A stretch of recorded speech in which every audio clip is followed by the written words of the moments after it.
حضرت نوح علیہ السلام کا تذکرہ قرآن مجید میں 42 جگہ آیا ہے۔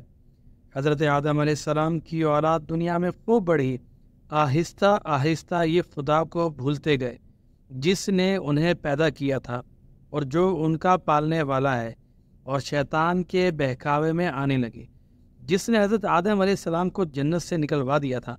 شیطان کے بہکاوے میں آ کر یہ لوگ بتوں اور آگ و سورج وغیرہ کو پوجنے لگے، اور ایک خدا کی بجائے مٹی اور پتھر کے بہت سے خدا بنا لیے۔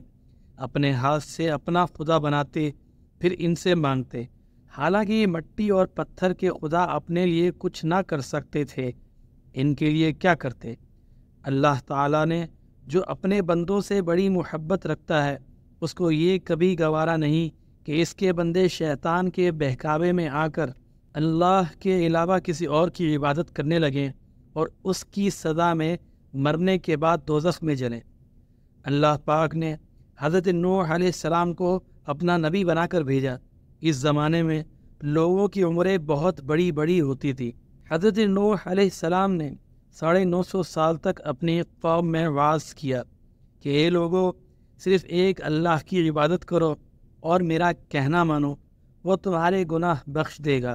لیکن لوگوں نے حضرت نوح علیہ السلام کی باتوں کو نہ مانا اور اپنے کانوں میں انگلیاں دے لی اور کپڑے اوڑھ لیے تاکہ حضرت نوح علیہ السلام کی آواز کانوں تک نہ پہنچے۔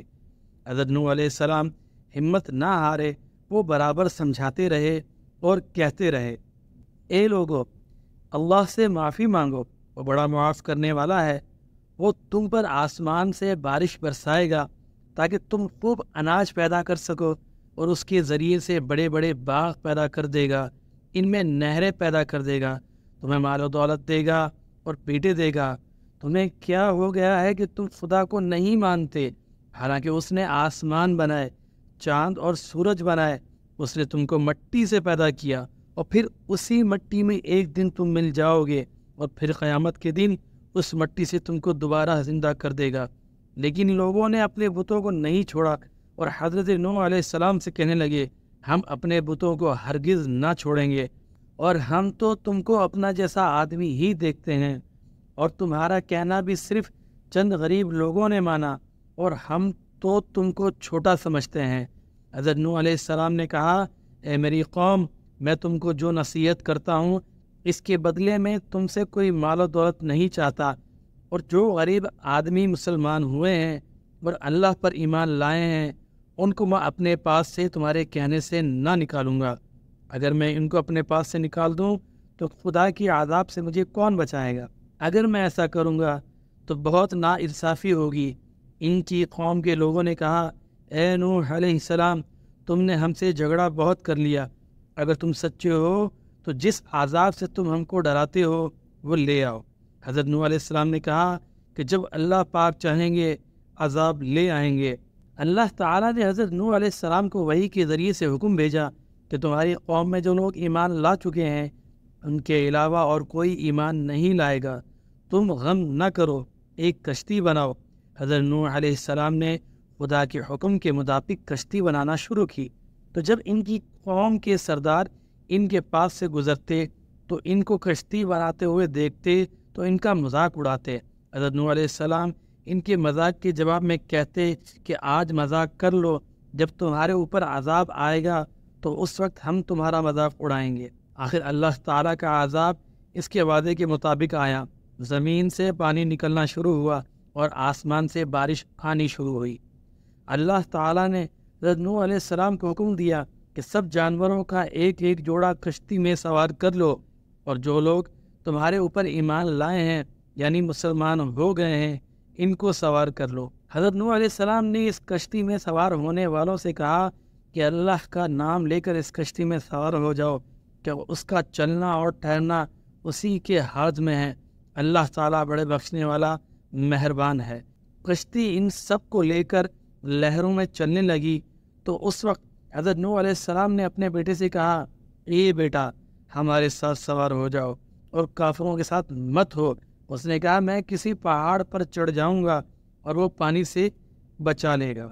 حضرت نوح علیہ السلام نے کہا، آج خدا کے عذاب سے سوائے خدا کے کوئی بچانے والا نہیں۔ اتنے میں دونوں کے درمیان ایک پانی کی لہر اٹھی اور وہ ڈوب گیا۔ پھر خدا تعالیٰ نے زمین کو حکم دیا کہ اپنا پانی نگل جا، اور آسمان کو بھی حکم دیا کہ پانی برسنا بند کر دے، یہاں تک کہ پانی خشک ہو گیا اور تمام کافر دنیا میں ختم کر دیے گئے۔ حضرت نوح علیہ السلام کی کشتی جو کوہ جودی پر ٹھہری، حضرت نوح علیہ السلام نے اپنے پروردگار سے عرض کیا، اے میرے رب، میرا بیٹا بھی میرے گھر والوں میں سے ہے اور آپ کا وعدہ سچا ہے۔ یعنی حضرت نوح علیہ السلام کا مطلب تھا کہ اے اللہ تعالیٰ، آپ نے وعدہ فرمایا تھا کہ تیرے گھر والوں کو اس طوفان سے بچا لوں گا، پھر میرا بیٹا کیوں ڈوبا؟ تو خداوند تعالیٰ نے فرمایا کہ اے نوح، تیرا بیٹا تیرے گھر والوں میں سے نہیں تھا، کیونکہ اس کے عمل اچھے نہیں تھے۔